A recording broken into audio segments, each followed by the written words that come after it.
دکتۆر گیانخوای گەورە جای خێر و باتەوە بێگومان هۆشیارکردنەوەی کۆمەڵگا لە شێوازی ڕۆژوگرتن کارێکی زۆر دروستە و جێگەی دەستخۆشیە. جا من چەند پرسیارێکم هەیە. پرسیار یەکەم بێگومان بەشێک لە خەڵکی لە کۆمەڵگەی ئێمەیە کێشەی گوگرتی لەیان هەیە.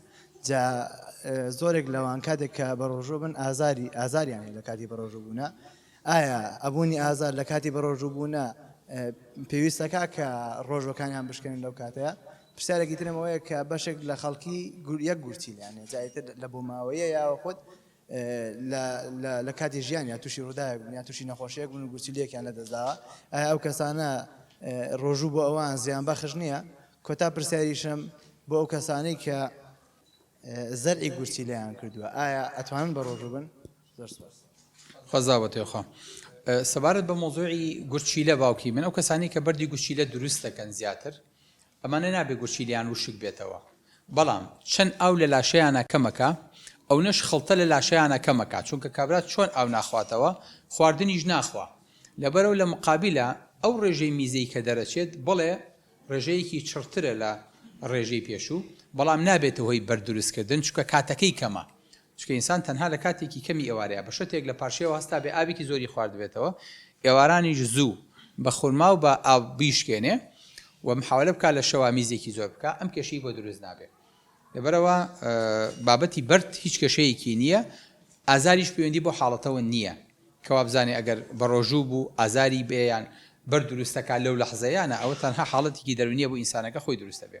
ئەو کەسانی کە گورچیلیان ناتەواوە یاخود گورچیلیان سستە، ئەوانەی کە ئێند ستیجن ئەتوانن بە ڕۆژوو نەبن چونکە تەحمولی ڕۆژەکە ناکەن، حاڵەتێکی قورسە و وەکو پێویست کابرا لەگەڵ دەمشکەڵاتن و لەگەڵ بێتاقەتی و لەگەڵ چکە بۆ ئەمانی کە گورچیلیان سست بووە کەم خوێنیشن لەگەڵیان یعنی لەو لاشەوە ئیلکترۆلایتیان تێکەچێ، خوێکانی لاشەیان تێکەچێ، ئاو لە لاشەیانە کۆوە بێتەوەیان ئاو لە لاشەیانە کەمەکە.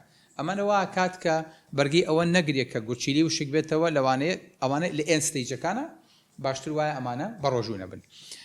پرسیارەکەی تریش سەبارەت بە کە زەرعی گورچیلیان کردو ئەگەر 6 مانگ تێپەڕی بێ بەسەر زەرعی گورچیلەکەیە و حەپەکانی بەو شێوەیە نەبێت کە پێویست کا سێژەمە بیخوات زۆر بە ئاسانیە توانێت بە ڕۆژوو بێت.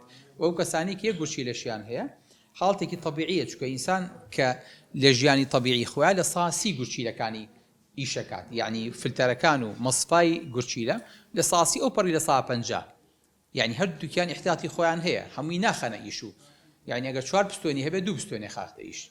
لەبەرەوە کە گورچیلەیەک نامێنێ گورچیلەکەی تر گەورە ئەبێ بە قەدەر ئەوەی قەرەبووی گورچیلەکەی تر دەکاتەوە.